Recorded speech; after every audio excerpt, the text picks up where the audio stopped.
Hello student, good afternoon. मैं भुवनेश मिश्रा एक बार फिर से आज हूँ लेके नरेशन की क्लास नंबर 8, जो शायद इंटरमीडिएट चैप्टर ग्रामर चैप्टर का जो फर्स्ट चैप्टर है नरेशन, उस चैप्टर का ये आखिरी रूल है। क्योंकि सेंटेंस अगर देखा जाए तो हमने शुरुआत में बताए थे there are 5 kinds of sentences according to English grammar, जबकि मेन सेंटेंस की बात की जाए तो 4 ही होते हैं। ऑप्टेटिव, एक्सक्लेमेटोरी, मिक्सअप में चलते हैं। तो आज हम उसके क्लाइमेक्स पर पहुंच चुके हैं। आज हम जो 5th सेंटेंस है एक्सक्लेमेटोरी सेंटेंस का पार्ट, इसको हम ऑप्टेटिव सेंटेंस कहते हैं। ऑप्टेटिव सेंटेंस का मतलब है कामना सूचक वाक्य। ये एक्सक्लेमेटोरी सेंटेंसेस का ही पार्ट है। एक्सक्लेमेटोरी सेंटेंसेस से हृदय की तीव्र भावनाएं, ज्वाय और सारो, सरप्राइज आज प्रकट होते हैं। और ऑप्टेटिव सेंटेंसेस से ऑप्टेटिव सेंटेंसेस या the sentences that expresses the wish, blessing, curse, etc are called optative sentences.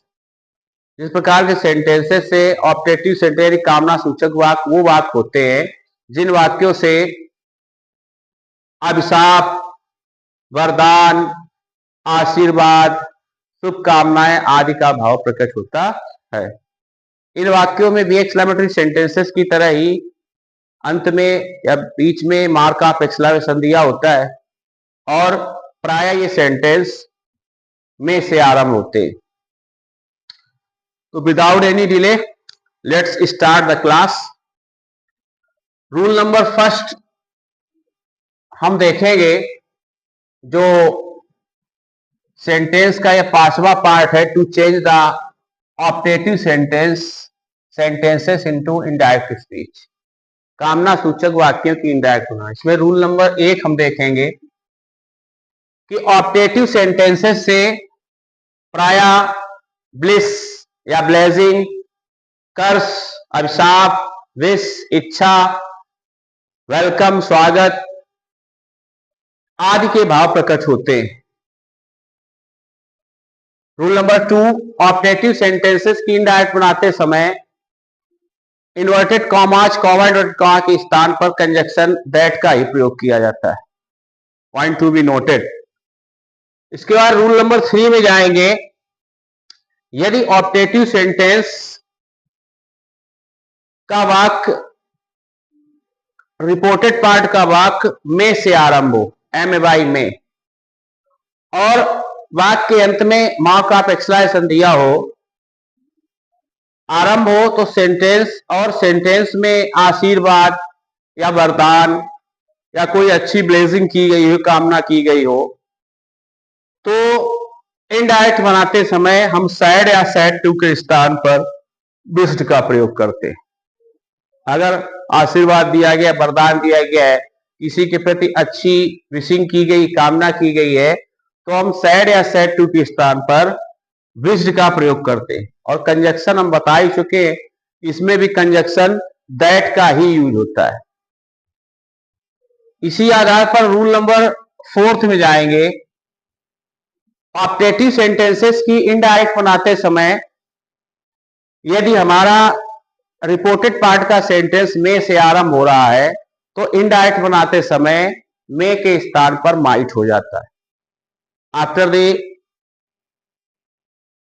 Change of noun और प्रोनाउन, आफ्टर कंजक्शन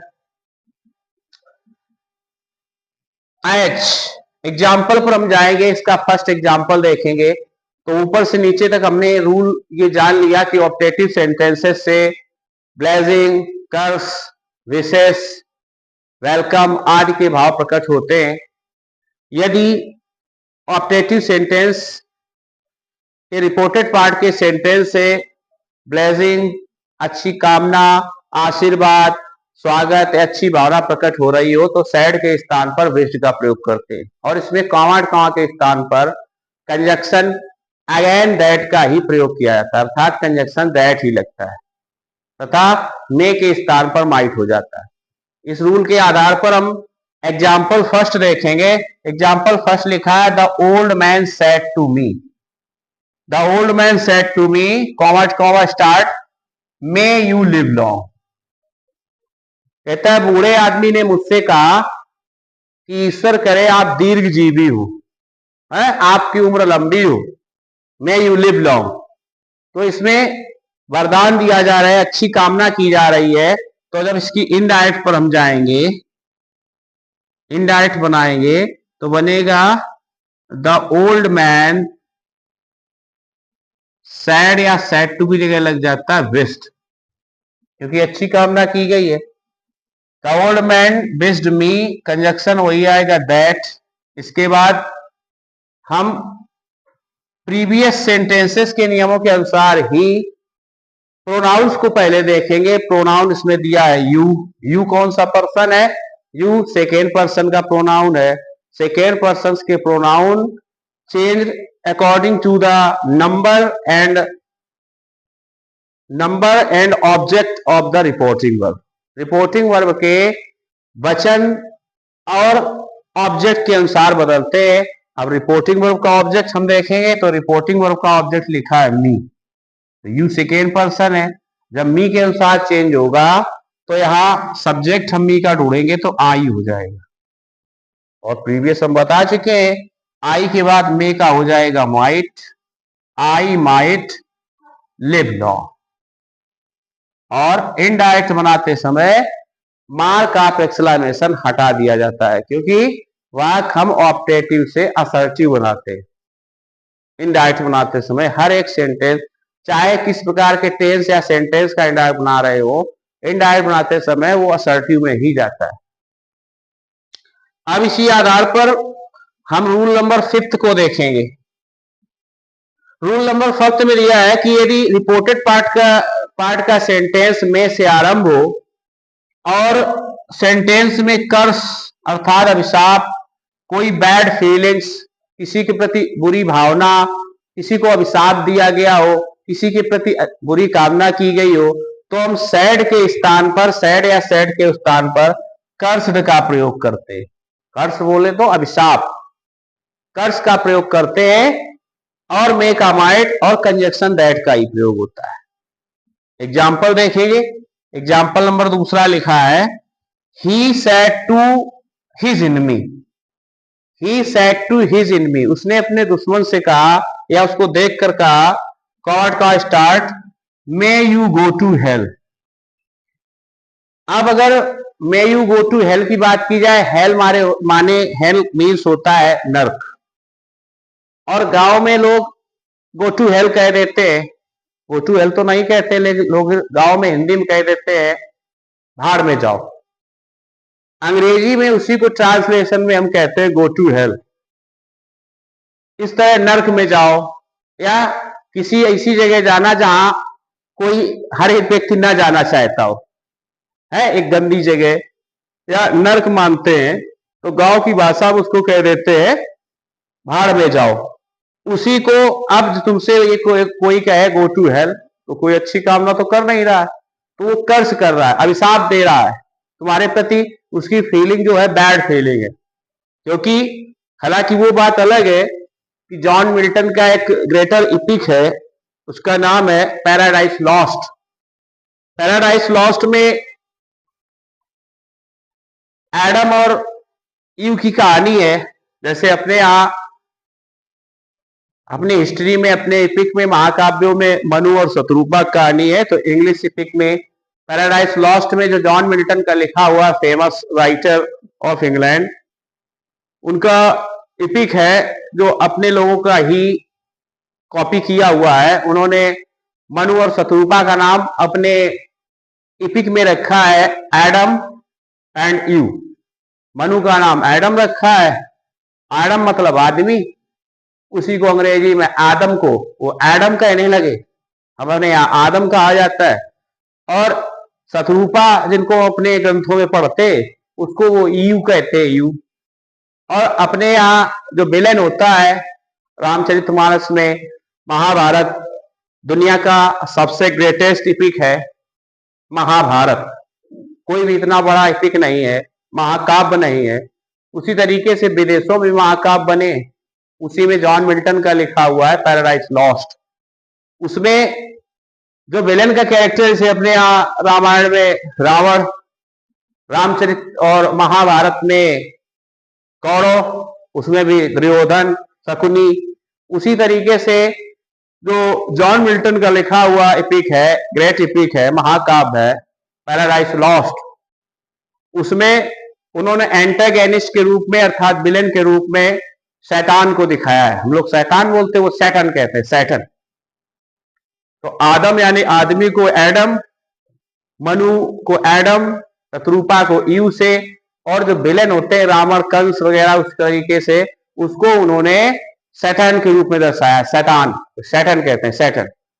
तो सैटन को उसमें कहानी कुछ तरीके की है कि जैसे अपने यहाँ जय और विजय की कहानी है कि श्राप दे दिया था ऋषियों ने कि जाओ तुम नर्क में चले जाओ। डोर कीपर थे भगवान विष्णु के, सप्त ऋषियों को अंदर नहीं जाने दिया था, तो उन्होंने साथ दे दिया था कि जाओ तुम नर्क भोगो, जाके नर्क में जाओ। तो पृथ्वी लोग, नर्क क्या है, पृथ्वी लोग आ गए और यहाँ कई जन्म तक, वो 3-4 जन्म का श्राप दे दिया। उसमें रावण कुंभकर्ण बने, फिर अन्य अलग अलग युगों में जन्म लेते रहे, और वो क्या नाम करके उधर प्रहलाद के वो हिरण्याकश्यप बने।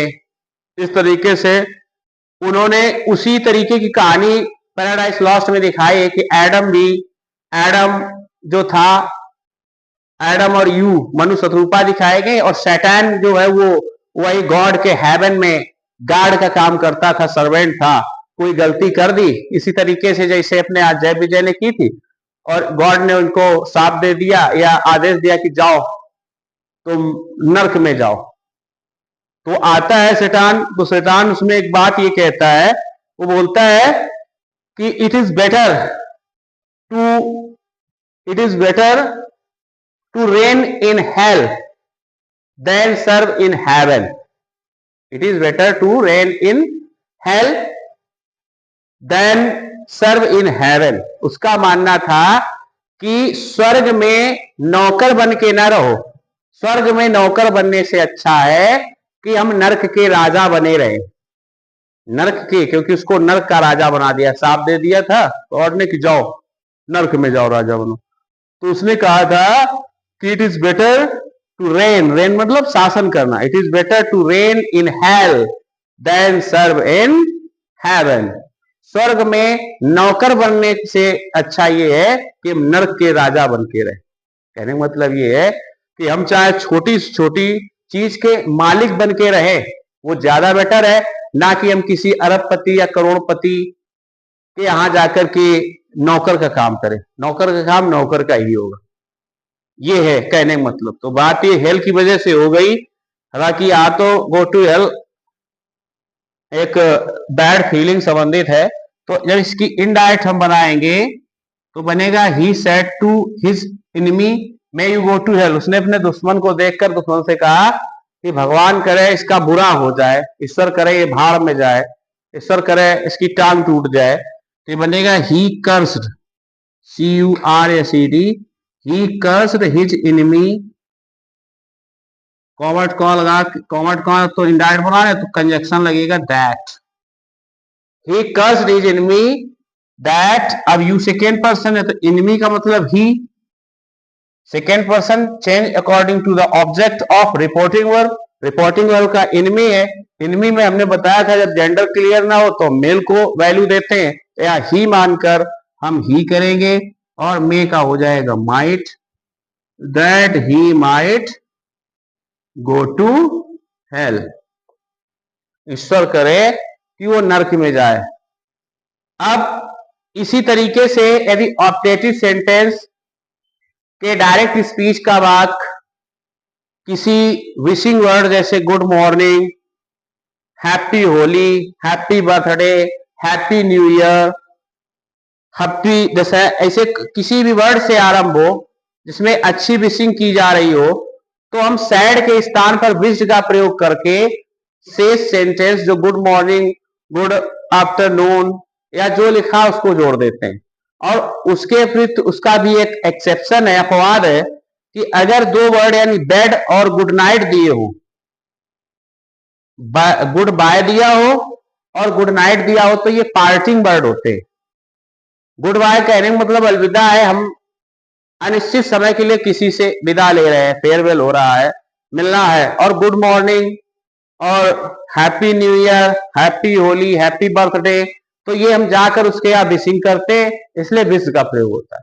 लेकिन गुड नाइट और गुड बाय, ये गुड नाइट भी हम गुड नाइट हमें तब कहना चाहिए, तब हम कहते हैं जब हम रात के टाइम, नाइट के टाइम अंतिम बार किसी से मिल रहे हो। कहने का मतलब है उसके बाद ये नहीं कि थोड़ी देर गुड नाइट कहा और आधा घंटे बाद फिर खड़े उसके दरवाजे। उसके बाद गुड नाइट कहने का मतलब है कि हम सुबह मिलेंगे अगर जीवित रहेंगे तो।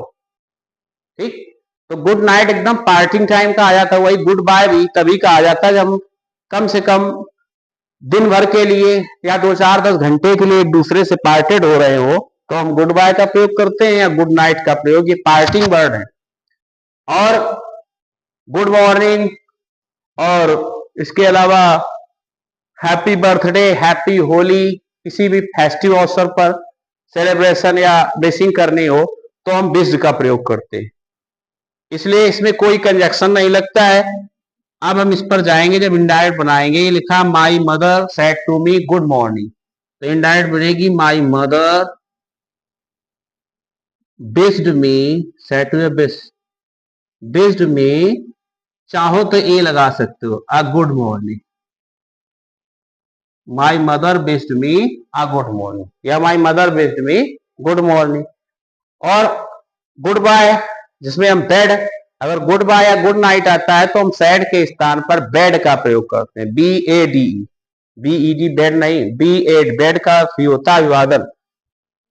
तो इसमें लिखा है he said to you goodbye, उसने तुमसे कहा अलविदा, तो ही बेड, ये बनेगा he bade you a goodbye या he bade you good bye.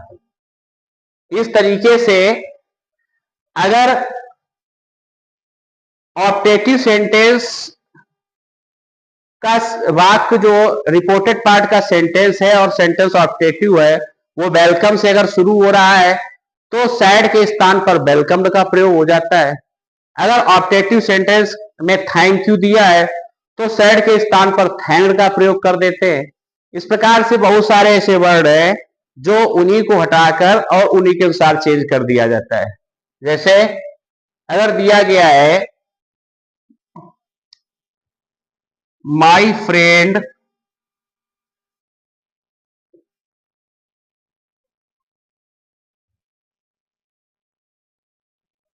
Sad welcome my friend या वेलकम राहुल, कोई भी नाम लिख दो, वेलकम राहुल। मेरे दोस्त ने कहा राहुल आपका स्वागत है, तो राहुल कोई हो सकता है, उसने नाम लेके बुलाया है। तो जब स्क्रीन डार्ट में जाएंगे तो बनेगा my friend, FRIEND, my friend sad की जगह हो जाएगा welcomed, my friend welcomed Rahul, मेरे दोस्त ने राहुल का स्वागत किया, सीधे सीधे। अगर यही लिखा होता my friend sad thank you Rahul, तो माई फ्रेंड थैंक राहुल हो जाता।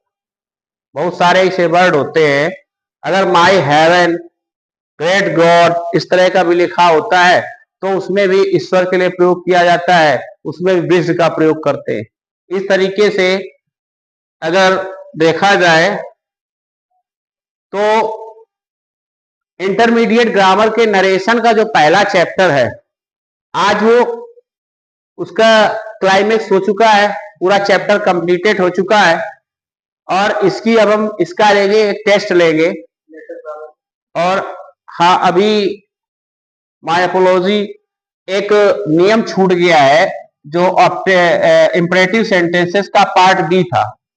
लेटस, लेट्स से आरंभ होने वाले सेंटेंसेस की इंडायरेक्ट बनाना, उसके बारे में हम आपको कल और बता देंगे। और इसके अलावा एक एक्सरसाइज टेस्ट लेंगे कम से कम 10 या 20 सेंटेंस का, जो ऑनलाइन और ऑफलाइन किसी प्रकार से सॉल्व करके हमें दिखाना है और उसका हम सॉल्यूशन बताएंगे। इस तरीके से नरेशन का जो चैप्टर है, प्रथम चैप्टर, वो द एंड पर पहुंच चुका है। और सेकेंड चैप्टर जो अब आरंभ होगा नेक्स्ट क्लास से, लेटेस्ट ये नियम बताने के बाद, टेस्ट होने के बाद इस चैप्टर का, वो होगा chapter number 2, synthesis of sentences. हमने इंट्रोडक्शन में बताया था, नोट कराया था, साइंथेसिस ऑफ सेंटेंसेस अर्थात वाक्यों को जोड़ना। साइंथेटिक गम पड़ी होगी, साइंथेटिक मतलब होता है जोड़ना।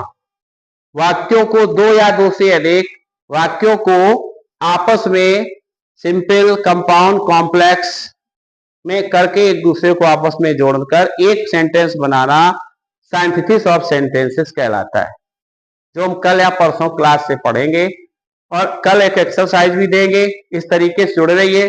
और आपकी कल इस परसों जो संडे है, संडे के दिन हम पोयम, किसी फर्स्ट पोयम का या किसी एक पोयम का सेंट्रल आइडिया डिटेल वाइज लिखकर with comments and highlights, proper appreciation और हिंदी अर्थ के साथ समझाएंगे।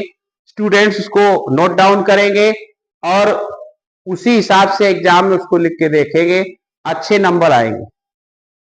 तब तक के साथ जुड़े रहिए हमारे साथ। जय हिंद, जय श्री शंकर।